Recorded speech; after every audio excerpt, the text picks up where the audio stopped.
What's up, guys? Mason the Brock Henderson here. So, pretty comfortable win against a Leicester side that is not that great right now. But to be fair, Burnley wasn't great either, and we saw what happened there. So, didn't goof it up today. Nice, comfortable 3-0 win. No real huge issues or anything. Not necessarily a flawless performance, though, and I'll talk about that when I get to it. But overall, I mean, happy with the performance. Looked good, especially coming back from international break as well. Sometimes you just got that weird like traveling and having to return the lag, the jet lag, and all of that. It can sometimes be a not so great performance. So it was good to see that we didn't let that affect us and we really stepped it up and easily put this well really struggling Leicester side nice down, laid them in their coffin, and then put the nails in. But anyways, overall, from Tuchel, not too much to complain about. You know, his lineup not bad. Obviously, Werner and Pulisic, but both still returning from injury, so didn't see either of them in the lineup, which is fine. Hudson-Odoi and Mount up top with Havertz is kind of what I expected. Glad not to see Ziyech over Mount because I feel like Mount just deserves to play. And then Conte and Jorginho, nice and comfortable. Chilwell, James.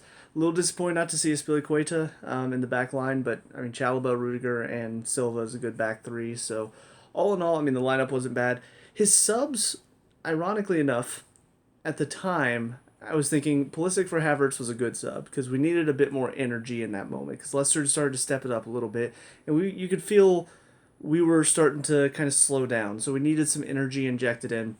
Pulisic for Havertz is a good sub because Havertz wasn't really giving us much up top. Pulisic comes on and he's just full of running, so he's going to give you some good runs and the ability to close down from the front, which is going to put Leicester under a bit more pressure. So that's good. Ziyech for Mount was not a sub that I really liked. Obviously, it ended up working out because Ziyech ended up playing in some good balls and he had got the assist for the third one, and overall did okay. But yeah, at the time I was thinking, why are we doing this? Why are you bringing on Ziyech, who's not really known for his work rate, for Mount, who is known for his work rate, and we need more work rate? You're kind of lessening. And granted, getting the goal kind of helped us a bit because it did bump up our energy and it sort of took the wind out of the sails for Leicester because they were hoping to maybe nick that one goal and make it 2-1, and now all of a sudden they have a chance. And so when we get the third, that did take a lot of the energy away from them. So it's kind of a weird thing that Ziyech doesn't necessarily bring more work than Mount, but bringing that assist and bringing the third goal, that's what helped us sort of get the energy and the momentum back on our side because at that point Leicester was just like, all right, well, that's it. And then Loftus-Cheek for Jorginho, just kind of an expected thing once Jorginho went down with an injury. I don't know how bad that's going to be, but it is a little worrisome, because Kovacic is still out. Don't know for how long, but he's not available for a bit. So right now, if Jorginho does go out, you just have Conte and Loftus-Cheek. And Mount can drop in there, but he's not really a center mid. He's not one of those two holding players. So, yeah, I'm a little concerned that we are so lacking in numbers this season. Like, it feels like we should have had plenty of numbers because we had plenty of great players, and we're competing in all these competitions. You would think, let's get in a good full squad, and yet we've been without a striker for the past few games because we only had two, and both of them got injured. Midfield wise, we've got one injured, another one's about to go out, and so now we're just going to have two players for two positions. I don't get it. I don't understand the transfer ideas. I don't know how much Tuchel is involved with that, but yeah, a little frustrated there. But anyways, on to individuals. Mendy in goal didn't have much to do until he made that great save from Amarty in the second half, and then he made another one a little bit later from Madison because it took a deflection. And he's just very solid. That one shot from Amarty, not the most difficult save, but one that I'm not sure if Kepa's going to get to. And that's one of the reasons why I love having Mendy in there. Because year before, with Kepa in goal, you're not sure what to expect. That shot comes in from distance. It seems like he has a lot of time to look at it, but it's coming at some pace. Is Kepa actually going to move his feet and get there, or is he just going to stand and watch, or even just stand and try to jump from a standing position? It's not the best feeling whenever you're not sure if your keeper's going to get that save. Because, again, it's not a difficult save. It's not a terrible shot, but it's not a difficult save. So it's kind of a weird balancing act where you want your keeper to make saves like that are not the easiest save, but also not too hard for a good keeper. It's because you want to be at the top level, and your keeper should be able to make saves like that at the top level. So, anyways, a little bit of a rant there, but I'm glad to have Mendy in because he can do stuff like that and make save very comfortably. Even if he made it look very acrobatic for the cameras, he had it all day. I mean, there's no chance of him getting beaten from there.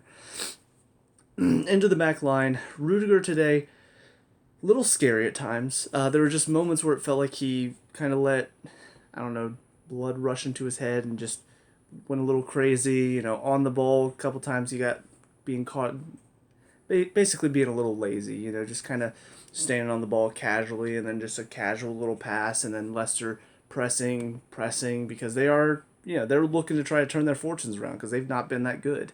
And so when you play a team like that, they are going to look to capitalize on mistakes. And so we didn't need Rudiger doing that stuff today. So it didn't happen very often, but there were a few times where it kind of made me frustrated with him because he's doing stuff that he should not have any business doing at this level. So I don't know what was going on with that. Maybe it's just a little bit of tiredness. Maybe it's just a little lack of brain muscle today. But overall, I mean, his defending was fine.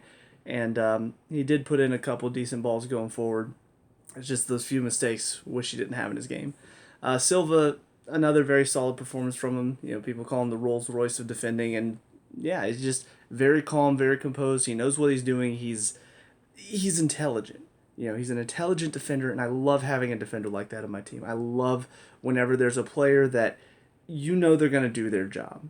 He's not necessarily the most physically capable, but it doesn't matter because he's always in the right position, so that way he doesn't have to be physically capable. And I love having a defender like that. I would much rather have a Silva in my team over Van Dijk because Van Dijk, he can be caught out of position. He has the physical ability to get back and make up for that mistake, but I would much rather have a defender that doesn't make a mistake with his positioning to begin with. So that's why I've always been preferential toward like a Terry or when we had Parkhurst here in Atlanta, loved having him in the team because very similar type of defender, just very smart and knows where to be. So that way any danger that might be happening is just easily averted because they know what they're doing. They know how to defend, and that's such a good feeling. Chalobah, another good performance from him. He's been getting these appearances throughout the season, and again, a defender that I wasn't sure if we were going to see a whole lot of him, and we got rid of Tomori, we got rid of Gehi, we got rid of Zuma. I'm thinking, what are we doing? Like, we're getting rid of all these good defenders, and then Chalobah steps into the team and looks just as good as those players. So, yeah, I love the fact that he stepped into the team so easily and he's doing so well. The one thing that he does need to work on a bit is the one-on-one defending. Those moments where players stand him up, he's not the best there. I can remember times earlier in the season where player does like a little stop and then go, and he's getting caught a little bit on that. Today there was a moment where I think it was, I can't remember if it was Madison or Castagna, but one of them, did a few step overs, like stood him up, step over, and he lunged to the wrong side, and then it just easy little touch around him. So needs to work on that a little bit, but still young and still growing. So I have no doubt that he can figure that part of his game out and get better at it. So, but good performance from him again. James and Chilwell on the wingbacks. Chilwell, ironically, played well and also not well at the same time, because basically in the middle of the field he was fine. He was working hard, getting on the ball, trying to make things happen. A couple times there were moments where it felt like he kind of dawdled on the ball a little too long, and that allowed Albrighton, because Albrighton was looking to hit him anytime he had it, and so there were times he just needed to get rid of it quicker because Albrighton was going to be on him after his first touch. And he had the ability to play a first touch, but instead he decided to sit on it and then take a hit. And yeah, sometimes he got the foul, sometimes he didn't. But it just felt like he could have been playing a little bit quicker in some of those moments. But he still did fine. Found good spaces, helped us open up the play on the left side. And then he gets into the final third today, and for a player that's really been solid, with his shooting, with his crossing, I mean, he did assist the first goal off the corner. But aside from that, I mean, most of his finishing quality today is not great. You had the one shot very early on that he cannons off the crossbar because he hit it with way too much power. He had another couple in the second half where kind of I think he was like top of the box area, and one he skied, another one I think he put wide, and another one he hit okay, but not with enough power to beat Schmeichel at the far post.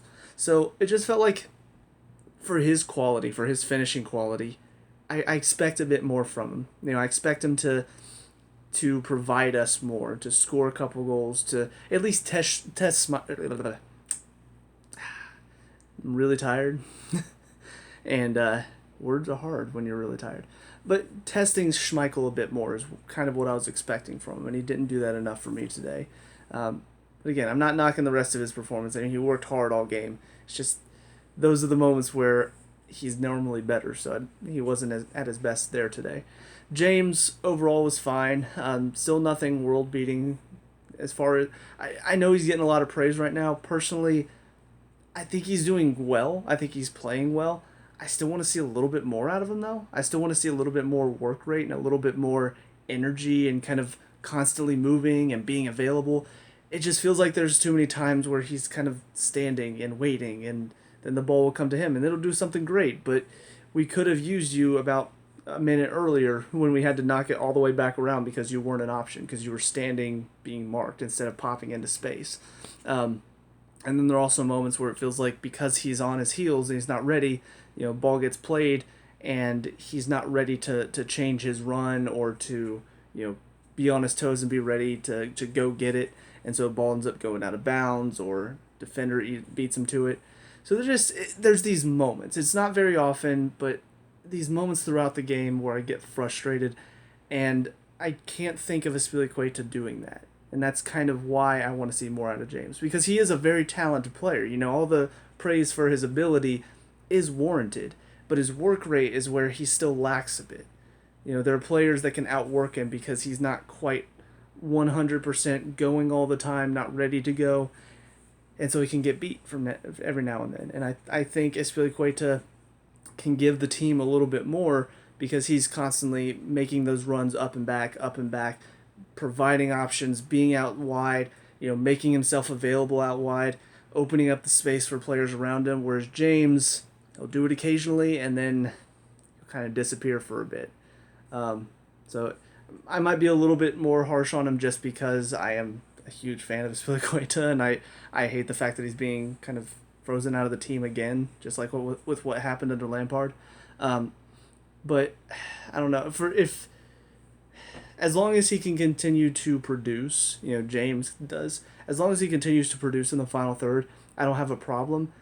But if it starts to get to the point where he's not producing and also he's not working hard for the team, that's when I'm going to be a little frustrated that he's going to still be involved. So that's just my own personal opinion. I know a lot of people like James. I don't have any huge problems with him. That one issue is something that does bug me from time to time. In the midfield, Jorginho and Kanté, both of them played well. Kanté played well for Kanté's standards, which means it was really, really good. He dominated the midfield, easily just ran past people on the ball, scored himself a brilliant goal too. It was a great Kanté performance, and I love seeing him play close to his best. But even this, I don't think this is best Kanté. I don't think this is Kanté at his 100% best. I think this is like 75-80% Kanté, and he still just dominates the game. So brilliant to see from him. Jorginho, in the first half he was good. Second half started to drop off a little bit because Leicester started to put more pressure on him. And that's the thing, is it was weird because I'm watching the play and I'm watching how everything's going, and it feels very much like Leicester's just letting him play, and all I can think is that's not what you do against Jorginho. That's not how you play him. You have to mark him. You have to make sure he doesn't have time to turn. He doesn't have time to take a touch, and they weren't doing that, and so Jorginho was just having plenty of time to do whatever he wanted, and when you do that for him, he is a great player. So, but second half they kind of figured that out, started putting a bit more pressure on him, and it definitely showed, I feel like, in his performance second half. I feel like he wasn't really controlling the play as much. He wasn't getting on the ball as much. Most of his passes were backwards. But it's what I expect out of Jorginho. So until we have Kovacic back, or until Loftus-Cheek can, I guess, prove himself a bit more, these are the two midfield that I expect to see. Up for the front three, though, Mount's still kind of returning from injury, and he had a few good moments today, but for the most part, still not quite up to his standard. So hopefully he'll get back to his best soon. But a lot of good work rate from him. Very good at moving around, taking up a majority of the field, and just really trying to move the defense. Trying to make something happen. So even when he doesn't make something happen up top, it's just good to see that we have somebody willing to make those runs when Werner's not in there, because that's what Mount does well, and that's what Werner does well. From Hudson-Odoi, bit of better work from him on the ball today. Overall, it looked okay. He did, again, start to fade a bit in the second half.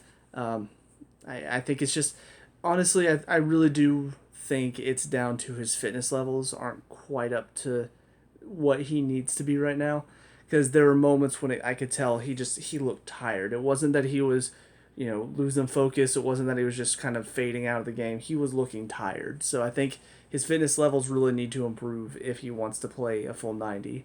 Because we can't have a player that's going to be great in the first half and then just disappear in the second. But yeah, in the first half, a lot of good runs, looking to get in behind the defense, looking to take on players and make something happen. So overall, he's been playing well recently. And I know there's been a lot of talk because he turned down the chance to play with the England U21s. Personally, I can see a bit of both sides. From his point of view, I can understand him wanting to play with the first team. He's been playing with the first team of Chelsea, one of the best teams in the world. So I can understand the thought of, why am I not with the first team in England? If I'm getting first team time at Chelsea, I should get first team time at England, not with their youth team. But also, I get the idea of the England squad is very massive. Southgate, he's making his decisions. He wants to see Hudson-Odoi, but he's not ready to see him at the first team level, the senior squad. So go play with the U21s, get some time there, get some time to let the coaches see you there, so that way they can make that decision and say, yeah, he was fantastic here, let's go ahead and move him up. So it's a bit of a double-edged sword. I get both sides. Personally, I think I lean a bit more toward, he should play for his country when they call him up side, even if it's at the U21 level, because yeah, it's not representing the senior squad, but it's still representing your country in a way. And I personally feel like he should have gone, even if he wasn't very happy with it, and just absolutely showed them, hey, I'm way better than this level, and just blew everybody out of the water. But instead he decided, no, I don't want to do that, and he stayed at home, which is fine for Chelsea, as far as him staying back and not having to travel. But yeah, a little disappointing on that sense of things. Havertz today, probably our weakest player, and it's just, again, there are games whenever he looks okay, but you can tell he's not a number 9, and then there's game like today where you can tell he's not a number 9, and he's also bad, and he just doesn't really bring what quality we know he has, because he's constantly getting marked, constantly getting pressured. Anytime he gets a touch, somebody's hitting him, and he's not very good about keeping the ball under that type of pressure. He can do it occasionally where he turns him, but most of the time he tries to hold it up and then they poke it off of him and then he's done. So I hope Werner is back ready to go by midweek, because I'd really rather prefer to see Havertz in behind the striker instead of being that striker position. Anyways, that's it for Havertz. On to the subs. Ziyech and Pulisic came on, and obviously, Ziyech assists Pulisic for the third goal. So that moment was great. And even before that, there was a moment where Ziyech put in a very good ball and Pulisic makes a good run and narrowly misses the goal. So, it was just, overall, it was good. It was a good performance from both of them. I feel like they both added to the team. They both added their moments where you feel like they're both working hard, trying to make something happen. So overall, very happy with the both of them. Ziyech, I still want to see a bit more from him, but today was a step in the right direction compared to where he has been recently. And Pulisic, of course, returning from injury, good game back, good to get himself on the score sheet as well. So yeah, both of them did well. And then Loftus-Cheek came on pretty late, and didn't really see much from him on either side, good or bad. He was just sort of out there. So I don't know, he didn't have a whole lot of time to get integrated into the game, but I was kind of hoping he would assert himself in the game a bit more. So I don't know what was happening there, but all in all, though, it was a good result. It was a good game, good performance, and it puts us in a good position for the rest of the weekend because now we play first. None of the other teams around us play until later today, so it's nice to go ahead and get that win and put ourselves in a good position. So that way, the other teams feel like now they have to chase us instead of the other teams are like, yeah, let's pick up some points on them. So, but we have Juventus in the midweek. That one's going to be a rough one. We need to get a win after losing the first one against them. And yeah, I mean, really, based on our current form, we should. We should go there. We should play them like we know how. We should not play them like we did in our first game against them. And just, I mean, dominate the game, put our chances away, and just let that be that. Not try to do this thing where we constantly sit back and we're worried about their attack and we're like, okay, let's just wait, and then just constant possession in the defense and then nothing going forward. Like, I want to see more from us. So we'll see what happens, but all in all, looking forward to it. So let me know what you guys think down in the comment section below. What were your thoughts on the game today? Let me know what we can talk about and discuss, all that good stuff. Leave a like and subscribe, future Chelsea reviews, and I'll see you guys in the next one. Peace out.